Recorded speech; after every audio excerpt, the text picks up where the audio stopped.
हरियाणा सरकार द्वारा एक ऐसा पोर्टल लॉन्च किया गया है जिसमें हरियाणा के किसान कम से कम 10 एकड़ भूमि मिश्रित तरीके से मिलके या अकेले भू मालिक अपलोड कर सकते हैं और सरकार द्वारा एग्रीगेटर्स के माध्यम से उस भूमि को सीधे तौर पर सरकार अधिग्रहण करने का काम कर सकती है। यहाँ पर 6 महीने का कम से कम समय आपकी भूमि के अधिग्रहण प्रक्रिया में लगेगा। सरकार द्वारा ई भूमि पोर्टल में बदलाव करके लॉन्च करने का काम किया गया है। चलिए आपको इसके कुछ डॉक्यूमेंट भी मैं दिखाने का काम करता हूं। मेरे साइड में आपको कुछ डॉक्यूमेंट्स शो हो रहे होंगे। आप इन डॉक्यूमेंट्स को देख सकते हैं कि किस प्रकार जैसे इन गांवों के अंदर ज़मीन खरीदने का काम सरकार कर रही है। यहाँ पर इतनी ज़मीन सरकार को चाहिए और इस डिपार्टमेंट को इतनी ज़मीन चाहिए, यहाँ पर आप देख सकते हैं।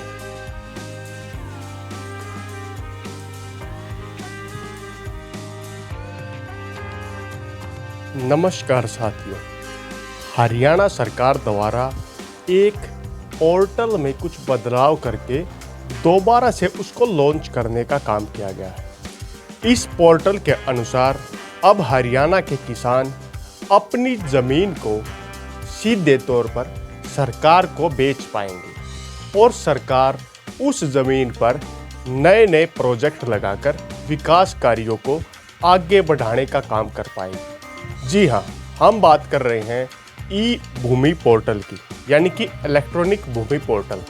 इस पोर्टल को लॉन्च हुए कई वर्ष हो चुके हैं, लेकिन इस पोर्टल में सरकार द्वारा बड़ा बदलाव करके दोबारा से प्रोग्राम को लॉन्च करने का काम किया गया है। हरियाणा गवर्नमेंट ने ई भूमि पोर्टल को सरकारी प्रोजेक्ट के लिए जो ज़मीन सरकार को चाहिए होती है उस प्रक्रिया को आसान बनाने के लिए पारदर्शी तरीके से, यानी कि जनता के समक्ष ऑनलाइन तरीके से ज़मीन की प्रक्रिया को आगे बढ़ाने का काम करने वाली है। यहाँ पर किसान अपनी ज़मीन का रजिस्ट्रेशन करवा के ज़मीन को खरीदने और बेचने का काम कर सकते हैं। यहाँ पर डायरेक्ट रूप से ज़मीन खरीदी जाएगी और ज़मीन बेची भी जाएगी। पोर्टल पर भूमि को जब आप अपलोड करते हैं डॉक्यूमेंट्स के साथ, वहाँ पर आपको ऑफ़र दिया जाता है और आपका जो ऑफ़र कार्ड होता है वो 6 महीने के लिए ही पोर्टल के ऊपर वैलिड रहेगा। एग्रीमेंट और स्वैच्छिक तरीके से जब आप पोर्टल के ऊपर काम करेंगे, वहाँ पर आपको मिनिमम से मिनिमम 10 एकड़ भूमि का प्रस्ताव पोर्टल के ऊपर पास करना होगा। यानी कि आपके पास अगर 2 एकड़ भूमि है तो आप पोर्टल पर रजिस्ट्रेशन या पोर्टल पर अपनी भूमि को बेचने का आवेदन नहीं कर पाएंगे। आपको मैक्सिमम यानी कि 10 एकड़ से ज़्यादा भूमि ही पोर्टल पर अपलोड करनी होगी। एग्रीमेंटर्स को इंसेंटिव देने का काम भी सरकार करेगी। अब आप सोच रहे होंगे एग्रीगेटर्स कौन होते हैं? एग्रीगेटर्स वो माध्यम होते हैं, यानी कि आप ज़मीन बेच रहे हैं, सरकार या कोई और बड़ी अथॉरिटी या कोई विभाग ज़मीन खरीद रहा है, आप दोनों के मध्य में एग्रीगेटर्स इस प्रक्रिया में बड़ी भूमिका निभाने का काम करेंगे। एग्रीगेटर्स वो व्यक्ति होता है जो आपकी ज़मीन के रजिस्ट्रेशन प्रक्रिया को सरल बनाने का भी काम करेगा, आपकी मदद भी करेगा और आपकी ज़मीन को पोर्टल के ऊपर लाने का भी काम कर सकता है। और फिर एग्रीगेटर्स जो ज़मीन खरीदने वाले व्यक्ति हैं, जो डिपार्टमेंट है, मान लीजिए किसी डिपार्टमेंट को 50 एकड़ भूमि की आवश्यकता है और आपने पोर्टल पर 15 एकड़, किसी व्यक्ति ने 25 एकड़ और किसी व्यक्ति ने 60 एकड़ भूमि का रजिस्ट्रेशन कर रखा है। आपकी 15 एकड़ ज़मीन कहीं और है, किसी की 10 एकड़ कहीं और है और 60 एकड़ भूमि कहीं और है, तो 60 एकड़ भूमि ही एग्रीगेटर खरीदार को दिखाएगा। वहाँ पर खरीदार को दिखाकर 60 में से 50 एकड़ भूमि बिकवाने का भी काम करतेगा। इस प्रकार एग्रीगेटर यहाँ पर बड़ी भूमिका निभाने वाला है। जब एग्रीगेटर प्रोजेक्ट के लिए भूमि खरीद मामले में एग्रीगेटर को भी सरकार द्वारा कुछ पैसे दिए जाएंगे और एग्रीगेटर को 1% रेट दिया जाएगा जमीन खरीदारी के समय। एग्रीगेटर को उनके प्रयास के लिए, यानी कि जब वो जमीन अपलोड करवाने का काम करता है आप पोर्टल के ऊपर, तो उन्हें प्रति एकड़ 1,000 रुपये से 3,000 रुपये की सहयोग राशि भी सरकार द्वारा दी जाएगी।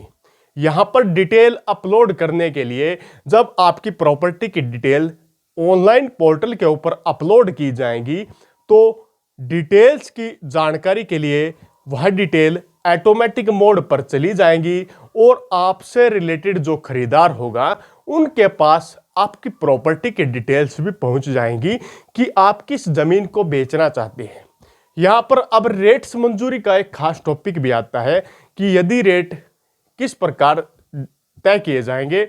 जब आप जमीन के लिए रेट्स की बात करते हैं तो आपकी जमीन जब पोर्टल के ऊपर लॉन्च हो जाएगी, यानी कि अपलोड हो जाएगी, तब आपकी जमीन को देखा जाएगा, बारीकी से हर डॉक्यूमेंट्स की, हर चीज की जांच की जाएगी। यहां पर फैमिली आईडी का होना भी उतना ही जरूरी है जितना पोर्टल पर आपकी जमीन का होना। यहां पर हर डॉक्यूमेंट्स का होना जरूरी है। यहां की खरीदार से लेकर के एग्रीगेटर्स और एग्रीगेटर से जो भू मालिक हैं उनकी हर डॉक्यूमेंट की जांच यहां पर होगी।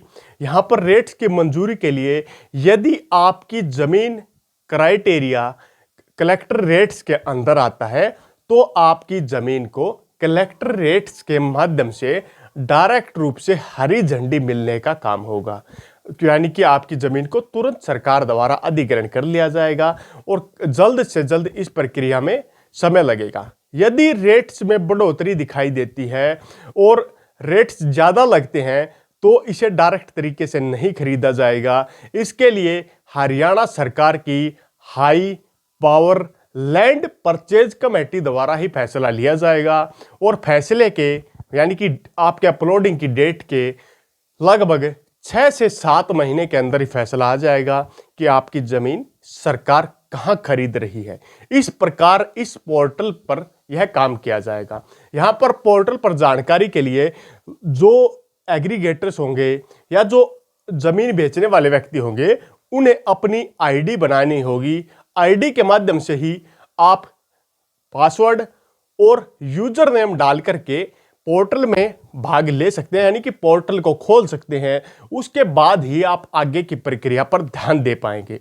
इसी प्रकार यह एक ऐसा माध्यम बन जाता है जिससे हरियाणा में एग्रीगेटर, भूमालिक और खरीदार तीनों के मध्य में संजोग बढ़ा करके आपस में तीनों को कनेक्ट करके हरियाणा में प्रत्यक्ष तरीके से सरकार द्वारा लॉन्च किए गए इस पोर्टल पर भूमि अधिग्रहण की प्रक्रिया के लिए टाइम टू टाइम डिटेल्स भी आती रहेंगी कि इस एरिया में, कि इस गांव में सरकार को, इस डिपार्टमेंट को इतनी एकड़ भूमि की आवश्यकता है।